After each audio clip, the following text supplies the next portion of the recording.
आज हम तनाव, चिंता और वो जो नेगेटिव विचार होते हैं ना, उनके चक्र को तोड़ने पर बात करने वाले हैं। और इसके लिए हमारे पास नॉर्मन विंसेंट पील की क्लासिक किताब the power of positive thinking से जुड़े कुछ बेहतरीन सोर्सेज हैं। दुनिया की सबसे प्रभावशाली किताबों में से एक। बिल्कुल।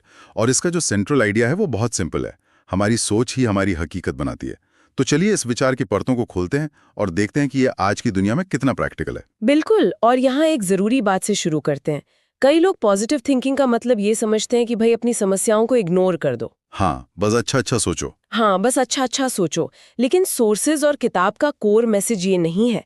इसका असली मतलब है मुश्किलों को स्वीकार करना, पर उनका सामना करने के लिए एक मजबूत, एक आत्मविश्वासी माइंडसेट बनाना। इसकी फाउंडेशन एक ही लाइन में है। आपकी जिंदगी उसी दिशा में आगे बढ़ती है जिस दिशा में आपकी सोच चलती है। ठीक है, तो इस फाउंडेशन का पहला पत्थर है विश्वास। किताब का सबसे पहला सिद्धांत है believe in yourself, have faith in your abilities. मतलब खुद पर यकीन करो। ये सुनने में तो बहुत अच्छा लगता है, हर सेल्फ हेल्प किताब में ये लिखा होता है। लेकिन मुझे यहाँ एक सवाल है। पूछिए। बहुत से लोग कहेंगे कि सिर्फ यकीन करने से हकीकत कैसे बदल सकती है। ये थोड़ा विशफुल थिंकिंग जैसा नहीं लगता? ये एक बहुत वैलिड पॉइंट है। और किताब सिर्फ सोचो कहकर बात खत्म नहीं करती। वो इसके पीछे के कैसे को समझाती है। अच्छा। जब कोई व्यक्ति खुद को बार बार कहता है मैं ये कर सकता हूँ, तो ये सिर्फ एक खोखली लाइन नहीं है। विज्ञान इसे न्यूरोप्लास्टिसिटी कहता है। न्यूरोप्लास्टिसिटी? हाँ, हमारा दिमाग कोई पत्थर की लकीर नहीं है। ये हमारे विचारों और अनुभवों के आधार पर लगातार खुद को रिवायर करता है। तो जब हम एक ही विचार को दोहराते हैं, हम सचमुच अपने दिमाग में नए पॉजिटिव न्यूरल पाथवेज बना रहे होते हैं और ये पुराने शक वाले रास्तों को कमजोर कर देते हैं। अच्छा, तो ये एक तरह की मेंटल मसल ट्रेनिंग है। आप अपने दिमाग को एक खास तरीके से सोचने के लिए ट्रेन कर रहे हैं। एग्जैक्टली, बिल्कुल। सोर्सेज में एक बिजनेसमैन का बहुत अच्छा उदाहरण है जो लगातार फेल हो रहा था और उसका कॉन्फिडेंस बिल्कुल खत्म हो चुका था। हाँ, मैंने भी पढ़ा वो। उसे कोई बड़ा लेक्चर नहीं दिया गया, बस एक छोटा सा प्रैक्टिकल टास्क दिया गया। उसे 30 दिनों तक दिन में कई बार एक लाइन दोहरानी थी। वो लाइन थी आई एम काम, relaxed and confident, God is with me. हाँ। और इसका नतीजा क्या? सिर्फ एक लाइन दोहराने से उसका बिजनेस चल पड़ा? तुरंत नहीं, लेकिन कुछ ही हफ्तों में उसके एटीट्यूड में एक बड़ा बदलाव आया। वो मीटिंग्स में ज्यादा कॉन्फिडेंट महसूस करने लगा, उसके फैसले बेहतर होने लगे। अच्छा। और धीरे धीरे उसके बिजनेस के नतीजे भी सुधरने लगे। क्यों? क्योंकि उस एक लाइन ने उसके सालों से बने हुए मैं काबिल नहीं हूं वाले न्यूरल पाथवे को चैलेंज करना शुरू कर दिया। लगातार दोहराने से कॉन्फिडेंस वाला पाथवे ज्यादा मजबूत हो गया। तो ये विजुअल थिंकिंग नहीं है, ये एक साइंटिफिक प्रोसेस है जिससे हम अपने दिमाग के डिफॉल्ट सेटिंग्स को बदलते हैं। ये खुद पर विश्वास वाली बात तो बहुत शक्तिशाली है, लेकिन असल जिंदगी में इसका एक बहुत बड़ा दुश्मन होता है, डर। डर। मुझे किताब का वो हिस्सा बहुत दिलचस्प लगा जहां कहा गया है कि डर हमारी कल्पना का गलत इस्तेमाल है। ये लाइन तो मेरे दिमाग में अटक गई। इसका असल में क्या मतलब है? इसका मतलब बहुत गहरा है। देखिए, कल्पना यानी इमेजिनेशन एक न्यूट्रल टूल है। एक खाली स्क्रीन की तरह? बिल्कुल, एक खाली स्क्रीन की तरह। डर क्या करता है? वो उस स्क्रीन पर सबसे बुरी व्हाट इफ वाली फिल्में चलाता है। अगर मैं फेल हो गया तो, अगर लोगों ने मेरा मजाक उड़ाया तो, अगर कुछ गलत हो गया तो। हाँ, हम अपनी ही मेंटल एनर्जी का इस्तेमाल खुद को डराने के लिए करते हैं। इसके ऑपोजिट भरोसा या विश्वास उसी इमेजिनेशन का सही इस्तेमाल है। ये उस स्क्रीन पर दिखाता है कि सफलता कैसी दिखेगी, अच्छा नतीजा कैसा महसूस होगा। मतलब डर और भरोसा एक ही सिक्के के दो पहलू हैं। सही कहा। दोनों ही भविष्य की कल्पना करते हैं, बस एक नकारात्मक और दूसरा सकारात्मक। लेकिन ये तरीके जैसे समस्याओं को छोटा करना सुनने में आसान लगते हैं, पर जब कोई सच में घबराया हुआ हो, पैनिक की स्थिति में हो, तो क्या ये सच में काम करता है? मतलब उस पहली रुकावट को कैसे पार किया जाए? हाँ, और ये बहुत प्रैक्टिकल एडवाइस है। किताब कहती है कि डर का सामना सीधे करने की जरूरत नहीं है, उसे स्टार्व करना है। स्टार्व मतलब भूखा मारना? हाँ, उसे वो अटेंशन देना बंद करना है जिससे वो जिंदा रहता है। इसके लिए 3 प्रैक्टिकल स्टेप्स दिए गए हैं। पहला, जैसा आपने कहा, समस्या को छोटे छोटे हिस्सों में तोड़ना। चंकिंग। हाँ, इसे चंकिंग कहते हैं। ऐसा करने से दिमाग को लगता है कि ये मैनेजेबल है। इससे एनालिसिस पैरालिसिस की स्थिति खत्म होती है, जहां समस्या इतनी बड़ी लगती है कि हम कुछ कर ही नहीं पाते। और दूसरा कदम क्या है? दूसरा है डर को सीधे संबोधित करना, बार बार खुद से कहना कि डर की मुझ पर कोई शक्ति नहीं है। ये सुनने में थोड़ा अजीब लगता है। लग सकता है, लेकिन ये एक साइकोलॉजिकल टेक्निक है जिसे कॉग्निटिव रीफ्रेमिंग कहते हैं। आप डर के विचार को मान्यता दे रहे हैं, लेकिन उसकी अथॉरिटी को चैलेंज कर रहे हैं। आप अपने दिमाग को बता रहे हैं कि हाँ, डर मौजूद है, लेकिन कंट्रोल मेरे हाथ में है। और तीसरा, जो शायद सबसे जरूरी है, वो है सही माहौल।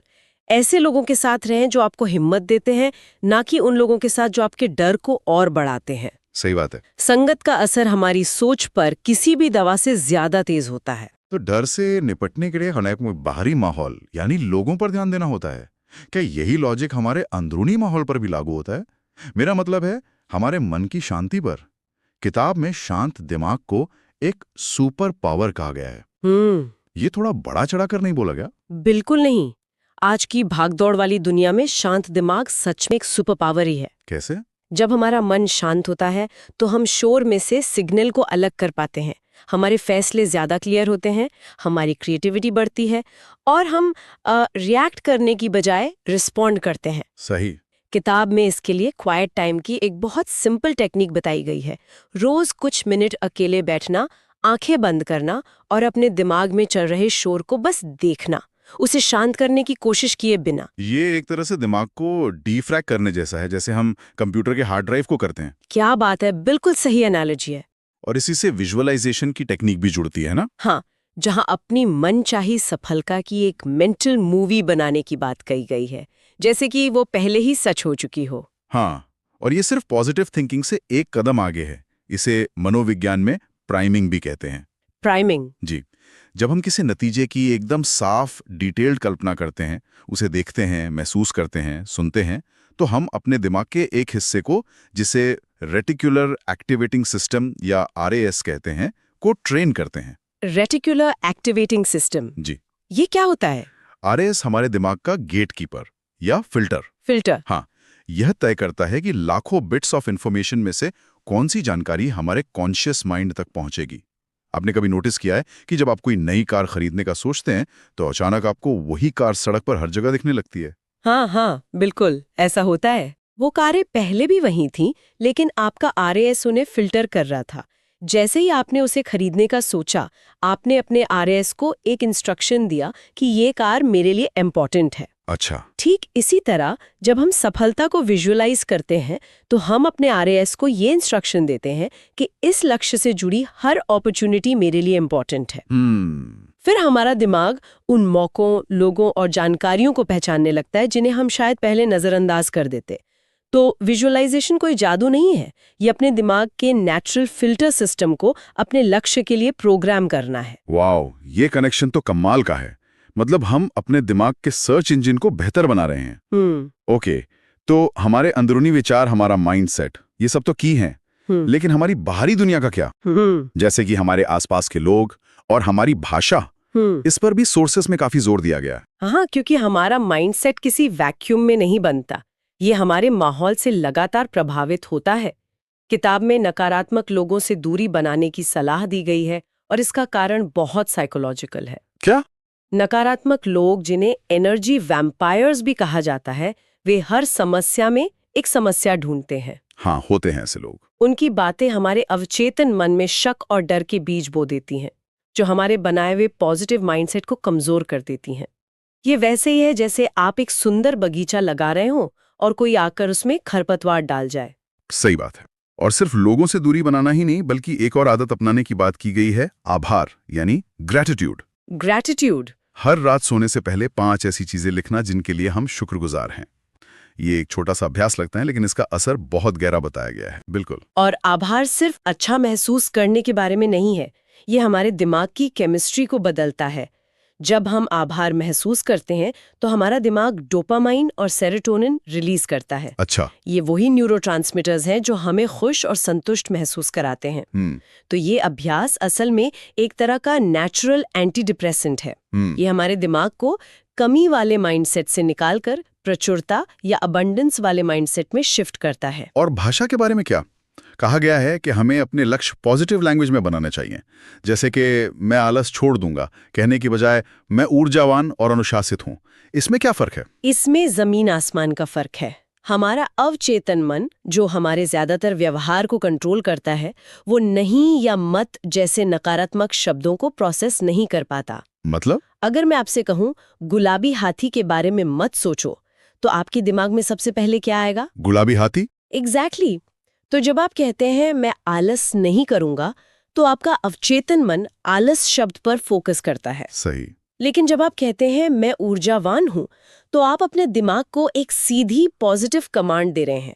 आप उसे बता रहे हैं कि कहाँ जाना है, न कि ये कि कहाँ नहीं जाना है। ये तो जीपीएस में डेस्टिनेशन डालने जैसा है ना कि उन रास्तों की लिस्ट बनाने जैसा जहां इसको नहीं जाना है। बिल्कुल सही। तो आज की इस पूरी चर्चा को अगर समेटे तो हमारी सोच सच में हमारी असलियत को आकार देती है, लेकिन ये कोई जादुई छड़ी नहीं है। नहीं। इसके पीछे न्यूरोप्लास्टिसिटी, हमारे दिमाग का आरएएस फिल्टर और न्यूरोकेमिकल्स जैसे ठोस वैज्ञानिक सिद्धांत हैं। सकारात्मक सेल्फ टॉक, विजुअलाइजेशन, आभार और सही लोगों का साथ, ये सब प्रैक्टिकल टूल्स हैं जिनसे हम अपने दिमाग को रीप्रोग्राम कर सकते हैं। सही कहा।